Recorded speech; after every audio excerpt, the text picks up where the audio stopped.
रानू के एक बेटा और तीन बेटियां थी। रानू सभी को बराबर प्यार करती। किसी कारणवश उसके पति की मृत्यु होने के बाद उसने ही अपने बच्चों को जी जान से पाला था। रानू का बड़ा बेटा राहुल अपने ही पड़ोस में रहने वाली पायल को बहुत पसंद करता और ये बात उसकी तीनों बहनें भी अच्छे से जानती थी। बस रानू ही इस चीज से अनजान थी। सर्दियों का मौसम शुरू हो जाता है। कुछ दिनों बाद किसी काम से रानू अपने बड़े बेटे राहुल को लेकर गांव जाती है और उसकी बेटियां शहर ही रुकती हैं। तभी एक दिन जब सब हॉल में बैठे हुए थे तो सुमन प्रीति से कहती है, यार मैं सोच रही हूँ अब भैया और मम्मी आएंगे ना तो मम्मी को पायल के बारे में बताएंगे कि भाई उसे पसंद करते हैं। फिर वो खुद जाकर उसके घर भाई और पायल की शादी की बात कर लेंगी। अरे ये तो तुम ठीक कह रही हो और ये सब ठीक भी है। मम्मी और भाई को गए हुए हफ्ता हो गया है। ऐसा भी क्या कर रहे हैं वहाँ पर? अभी तक एक कॉल मैसेज तक नहीं आया उनका। हाँ, और अब तो उन लोगों को आ जाना चाहिए था। वैसे भी मम्मी आज तक 2 दिन से ज्यादा कभी गांव नहीं रुकी। पता नहीं इस बार उन्हें क्यों टाइम लग रहा है। दोनों परेशान होकर सोच रहे थे तभी डोरबेल बजती है। रानू की तीसरी बेटी काजल जाकर दरवाजा खोलती है तो देखती है कि उसकी माँ और अपने भाई के साथ एक झुककर घूंघट में खड़ी लड़की को देखती है और वो बहुत हैरान होती है। आ गए आप दोनों। और यह औरत कौन है जो घूंघट में ऐसे झुककर खड़ी है? दूर की कोई दादी है क्या हमारी? और इसने माला क्यों पहनी है? अरे चुप करो और कम बोलो। चारती की थाल लेकर आ, तेरी भाभी का स्वागत करना है। अब खड़ी खड़ी मेरा मुंह क्या ताक रही है? ठंड हो रही है, हमें ठंड में खड़ा रहने देगी क्या? रानू की बात हॉल में बैठी उसकी दोनों बेटियां भी सुन लेती हैं, जिसके बाद वो सभी दरवाजे की दहलीज पर आकर कहती हैं, ये क्या बोल रही हो माँ? भाभी ये सब कब हुआ और क्यों? और कोई बताएगा कि ये झुककर क्यों खड़ी है? आपने हमारे एकलौते भाई की शादी हमसे बिना पूछे कर दी। सब बता दूंगी, पहले मुझे थाल ला कर दो, बहू का स्वागत करना है।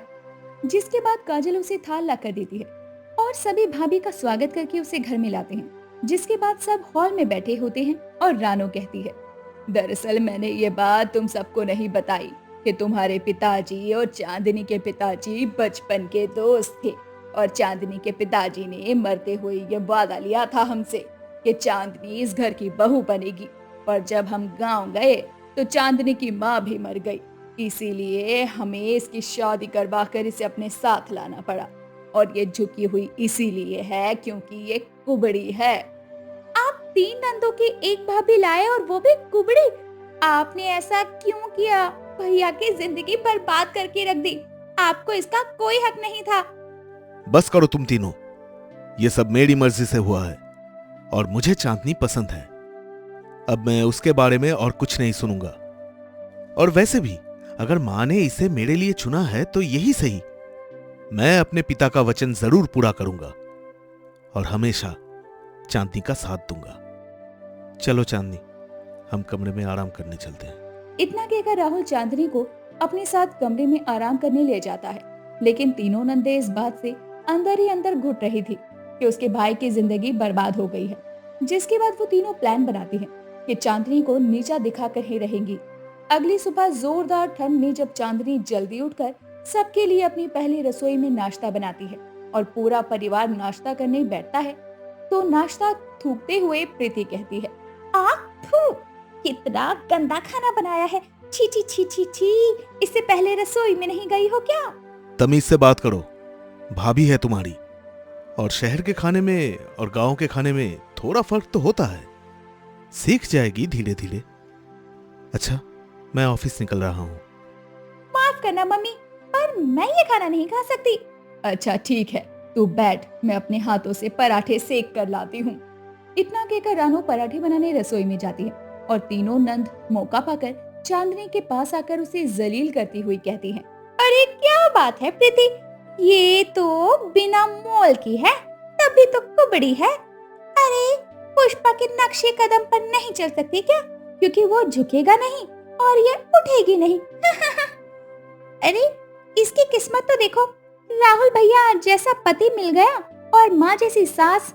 हमारी किस्मत देखो, 4 बहनों को मिली भी तो एक ठंड में कुबड़ी भाभी। आप सभी मुझे जलील क्यों कर रहे हैं? इसमें मेरी क्या गलती है? भगवान ने मुझे ऐसा बनाया है तो आपको क्या लगता है मेरे माँ बाप ने मुझे ठीक करने की कोशिश नहीं की होगी? बहुत कोशिश की थी नंद जी। वाह वाह, इसके मुंह में तो जुबान भी है। मुझे तो लगा था जुबान भी डिफेक्टिव निकलेगी। चलो चलो, माँ आ रही है, चुपचाप बैठ जाओ। रानू को आते देखकर सब चुपचाप हो जाते हैं। जिसके बाद रानू जब चांदनी को रोते हुए देखती है तो चांदनी के आंसू अपने पल्लू से पोंछते हुए रानू कहती है, अरे क्या बात है मेरी बच्ची, किसी ने कुछ बोला क्या? क्या बात है, मुझे सब की खबर है, मैं सब की खाट खड़ी कर दूंगी। नहीं माँ जी, मुझे किसी ने कुछ नहीं बोला, वो बस घर की याद आ गई। दिल छोटा मत कर, जाकर कमरे में आराम कर। शाम को तेरी मुंह दिखाई है, तुझे सबसे सुंदर दिखना है, आई समझ। कुबड़ी भाभी की मुंह दिखाई? अरे क्यों माँ क्यों? भाई का तमाशा तो आपने घर में बना दिया, अब क्या पड़ोसियों के सामने भी तमाशा करना है? क्या जरूरत है मुंह दिखाई की? रानू बिना किसी की बात सुने चांदनी को लेकर वहां से चली जाती है। जिसके बाद वो शाम के मुंह दिखाई के फंक्शन में लग जाते हैं। शाम को जब सब लोग चांदनी को देखते हैं तो मन ही मन उसके कुबड़ेपन को लेकर उसका मजाक बनाते हैं। और ये सब होता देखकर उसकी तीनों नंदे पुसुर पुसुर करते हुए कहती हैं, लो हो गया नाटक घर के अंदर। अब ये लोग सलमान खान की तरह और 3 लोगों को बताएंगे और वो और 3 लोगों को बताएंगे कि हमारी भाभी कुबड़ी है। पता नहीं हमारे लिए कोई ठीक ठाक लड़के का रिश्ता भी आएगा या नहीं। ऐसे, अरे चुप चुप बोल, ऐसे बोलकर मुझे डराने की कोशिश मत कर। जिसके बाद सब हंसने का नाटक करते हैं और तभी उनके पास उसकी पड़ोसन पायल आती है और कहती है, बड़ा बुरा हुआ तुम्हारे साथ, कैसी भाभी लाई है रानू आंटी, कोई पैसा वैसा खाया है क्या? कितना दहेज मिला मुझे बता दो, मैं कौन सा तुम सब की पराई हूँ? अरे क्या मतलब है तुम्हारा कि मेरी माँ अपने बेटे का सौदा करके कुबड़ी भाभी लाई है? और नहीं तो क्या, या फिर तुम्हारे भाई में ही कोई कमी होगी जो उसको ऐसी बीवी मिली। तुम्हारा भाई तो मुझे पसंद करता था, छुप छुप कर देखता था, मैंने सोचा भी था उसे हाँ कर दूं, लेकिन अच्छा हुआ उसका लेवल मुझे पता चल गया। पता है पायल, अब तक तो हम अपने माँ बाप को गलत सोच रहे थे, उन्होंने हमारे भाई की लाइफ खराब कर दी, लेकिन अब लग रहा है तुम जैसी छोटी और गिरी हुई सोच वाली भाभी घर में आने से अच्छा है ये कुबड़ी भाभी आ गई। अरे कल को तुम खुद भी जिसके लड़के को ताड़ ताड़ कर देखती थी, अभी उसमें तुम्हें कमियां दिखने लगी। तो हमें जवाब दे रही हो, तुमसे लाख अच्छी तो हमारी भाभी है जिसने हमें कभी उल्टा जवाब नहीं दिया, और तो और माँ तक से सब छुपा कर रखा है जो जो हमने उन्हें ताने दिए हैं। और वो रहा बाहर का रास्ता, खुद जाओगी या छोड़ के आए? पायल अपनी इंसल्ट करवाने के बाद वहाँ से चली जाती है। जिसके बाद रस्मों रिवाजों से चांदनी की मुंह दिखाई पूरी होती है और सब मेहमानों के जाने के बाद चांदनी की तीनों नंदे उसके पास आती हैं और कहती हैं, भाभी हमें माफ कर दो, हमने कितनी बड़ी गलती की, कितना कुछ बोला। दरअसल हम भूल गए थे कि माँ बाप जो भी करते हैं बच्चों की भलाई के लिए करते हैं। हाँ, बस बच्चों को ये बात थोड़ा लेट समझ में आती है, जैसे हमें लेट आई। हम वादा करते हैं अब से आपको कभी कुबड़ा नहीं कहेंगे और इज्जत से बात करेंगे। अगर आप सबको अपनी गलती का एहसास हो गया तो इससे बड़ी मेरे लिए कोई बात हो ही नहीं सकती। मैंने आप सबको माफ किया। सच में माँ, इतनी अच्छी बीवी तो मैं भी नहीं ला पाता अपने लिए, जो आपने मेरे लिए चुनी है। अच्छा है आपने मेरा पीछा छुड़वा दिया, वरना मेरे साथ मेरे इन बहनों का वो क्या हाल करती ये तो भगवान ही जाने। हाँ भैया, इतना कहकर तीनों अपने भाई के गले लग जाती हैं। जिसके बाद वो अपनी भाभी को उसकी असलियत के साथ अपना लेती हैं। धीरे धीरे चांदनी भी शहर के रंग ढंग में ढल जाती है और अपने परिवार को अच्छे से संभाल लेती है। जिसके बाद उसकी तीनों नंदों को अपनी कुबड़ी भाभी से कोई परेशानी नहीं होती। रसिक महंगा सूट पहनकर अपने घर वालों के साथ एक बहुत ही अमीर परिवार की लड़की को देखने के लिए निकलता है। कुछ ही देर में जब वो लड़की के घर के सामने पहुंचता है तो इतना आलीशान घर देखकर वो दंग ही रह जाता है। माँ, ये घर तो बहुत बड़ा है, मतलब ये लोग सच में बहुत अमीर हैं। हाँ बेटा, तू सही कह रहा है। अब इतना बड़ा और आलीशान घर किसी भिखारी का तो हो नहीं सकता। अब तो मैं इस घर से तेरा रिश्ता पक्का करके ही निकलूंगी। माँ, वो बात तो लड़की देखने के बाद तय होगी ना। हाँ तो घर के अंदर चल ना नास पीटे कि यहीं से खड़े खड़े लड़की दिख जाएगी।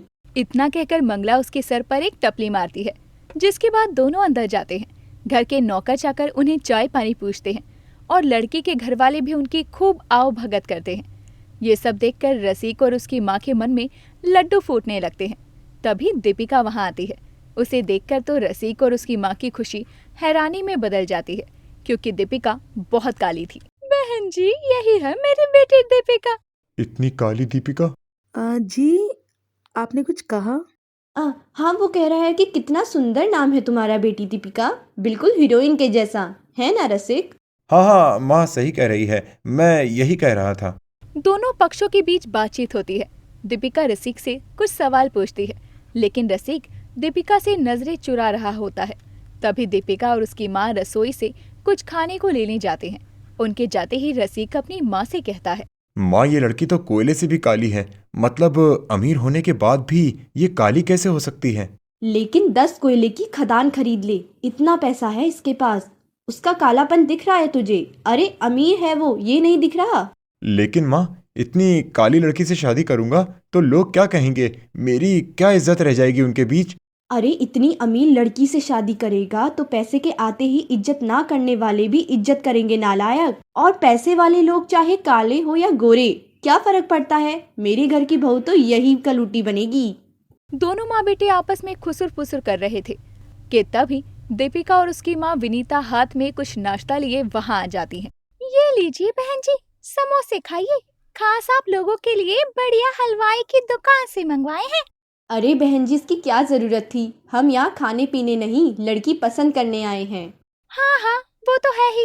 तो बताइए, मेरी दीपिका के बारे में आपकी क्या राय है? अब इसमें भला क्या राय बताना बहन जी, मुझे तो अपने घर में एक सुशील बहू चाहिए, जो गुण मुझे आपकी बेटी में नजर आ रहे हैं।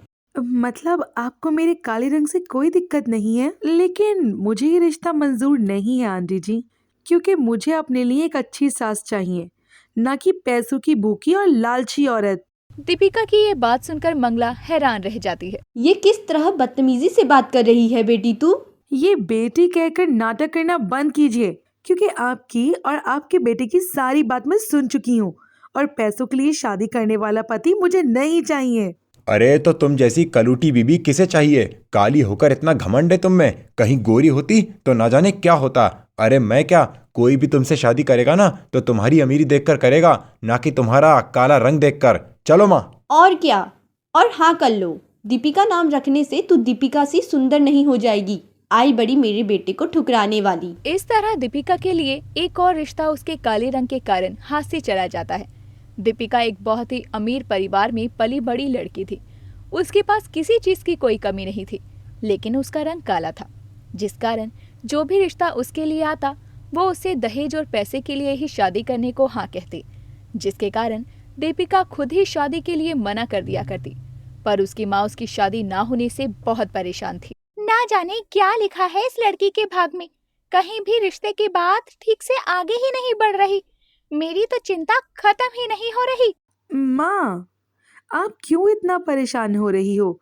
मैं शादी नहीं करूंगी तो मर तो नहीं जाऊंगी ना? लेकिन तेरी शादी से पहले मैं मर गई तो दिक्कत हो जाएगी बेटी, इसीलिए अपने जीते जी तेरी डोली उठते हुए देखना चाहती हूँ। लेकिन माँ, लड़का भी तो ऐसा होना चाहिए ना, जो मेरे रंग और पैसों को ना देखकर बस मुझे देखे। हे भगवान, अब ना जाने कहाँ होगा ऐसा लड़का। अगले दिन दीपिका किसी काम से अपनी कार लेकर एक दोस्त के घर जाती है, जो कि एक मिडिल क्लास फैमिली से थी। दोनों घर में बैठकर बातें कर रही थी। तभी बाहर से लोगों के लड़ने की आवाज आती है, तो दोनों बाहर निकलती हैं। ओहो, फिर से रोड जाम कर दिया इन लोगों ने। यार, तेरे मोहल्ले में हमेशा ऐसी ही चिल्लम चिल्ली होती रहती है क्या? क्या कर सकते हैं यार, मैं तेरी जितनी अमीर होती ना तो इस शोरगुल मोहल्ले से अच्छा तेरी ही सोसाइटी में रह लेती। बस बस, ताने मत दे। और ये बता कि इस भीड़ में से मैं अपनी गाड़ी कैसे निकालूं? यार ऐसे में तो गाड़ी का निकलना मुश्किल है, तुझे थोड़ी देर इंतजार करना होगा। अरे नहीं यार, माँ के साथ मॉल जाना है। मैं गाड़ी यहीं छोड़कर जा रही हूँ, कुछ देर में मेरा ड्राइवर आके ले जाएगा। मैं ऐसे ही निकलने की कोशिश करती हूँ, फिर कोई टैक्सी या ऑटो कर लूंगी। अच्छा चल, मैं निकलती हूँ। Okay bye. तभी दीपिका पैदल ही वहाँ से निकल जाती है। कुछ दूरी पर उसे एक ऑटो दिखाई देता है, तो वो उसे हाथ दिखाकर रोकती है। जी मैडम, कहिए कहाँ जाना है आपको? उस ऑटो वाली लड़की को देखकर दीपिका जैसे उसमें खोसी जाती है, क्योंकि वो दिखने में बहुत हैंडसम था। यार, एक ऑटो वाला इतना हैंडसम कैसे हो सकता है? क्या हुआ मैडम, कहीं जाना है या मैं निकलूं? नहीं नहीं, कुछ नहीं, मुझे मार्केट जाना है। हाँ तो बैठ जाइए, मैं आपको छोड़ देता हूँ। दीपिका मुस्कुराते हुए अनीश के ऑटो में बैठ जाती है। रास्ते में दोनों के बीच बातचीत होती है। दीपिका को पता चलता है कि अनीश बहुत ही गरीब है और अपने परिवार का खर्चा उठाने के लिए ऑटो चलाता है। अब समय बीतता है। एक दो बार इत्तेफाक से उनकी मुलाकात होती है। तब भी दीपिका उससे अपने अमीर होने का सच छुपा कर रखती है। एक रोज दीपिका अनीश के ऑटो में बैठकर कहीं जा रही थी। अच्छा अनीश, वैसे तुमने अभी तक शादी क्यों नहीं की है? शादी के लिए पैसे का होना भी तो जरूरी है दीपिका जी, जो मुझ गरीब ऑटो वाले के पास है नहीं। और वैसे भी कोई ऐसी लड़की भी तो होनी चाहिए जो मुझ गरीब की पत्नी बनना चाहे। तुम गरीब हो तो क्या हुआ, इतने हैंडसम हो, कोई भी लड़की आसानी से तुम्हें पसंद कर लेगी। दिक्कत तो मेरे लिए है, मैं गरीब भी हूँ और ऊपर से काली भी। तो क्या हुआ दीपिका जी, आपका दिल तो साफ है ना, और व्यवहार भी कितना अच्छा है आपका। वैसे हम इतने दिनों से एक दूसरे को जानते हैं, तो मुझे लगता है मैं तुम्हें पसंद करने लगी हूँ। दीपिका की ये बात सुनकर अनीश अचानक से ऑटो रोक देता है और ऑटो से उतर जाता है। तभी दीपिका भी बाहर आकर कहती है, अरे तुम डर क्यों गए? मैं तुम्हें पसंद करती हूँ ऐसा कहा, तुम भी मुझे पसंद करो ऐसा तो नहीं कहा मैंने। बात वो नहीं है, मैं भी तुम्हें पसंद करता हूँ, बस कभी कह नहीं पाया। अनीश की ये बात सुनकर दीपिका को यकीन नहीं होता कि उसके अमीर होने की बात ना जानने के बाद भी अनीश उसे पसंद करता है और साथ ही अनीश को उसके काले रंग से कोई फर्क नहीं पड़ता। ये सब जानकर वो अनीश को गले से लगा लेती है। कुछ दिन बीत जाने के बाद अनीश दीपिका से शादी करने की बात कहकर उसे अपने परिवार वालों से मिलवाता है, जिसके बाद दीपिका भी अनीश को अपने घर लेकर जाती है और उसे सच्चाई बताती है। हाँ, दीपिका, ये घर तुम्हारा है और तुम अमीर हो, ये बात तुमने मुझसे क्यों छुपाई? क्योंकि मैं अपने लिए एक ऐसा जीवन साथी चाहती थी जो मेरे पैसे के लिए नहीं बल्कि बिना किसी लालच के लिए मुझसे शादी करे, और मुझे वो विश्वास तुमने दिलाया। हाँ बेटा, तुम भले ही गरीब हो लेकिन दिल के बहुत अमीर हो, जो मेरी बेटी के अमीर होने का सच ना जानकर भी उसे अपना जीवन साथी बनाना चाहते हो। आंटी जी, एक रिश्ते में पैसे नहीं, पति पत्नी के बीच का प्यार और विश्वास होना चाहिए, और मैं आपकी बेटी से बहुत प्यार करता हूँ। इस तरह अब अनीश और दीपिका के परिवार वाले कुछ समय बाद दोनों की धूमधाम से शादी करवा देते हैं और दोनों ही अपनी शादीशुदा जिंदगी की नई शुरुआत करते हैं।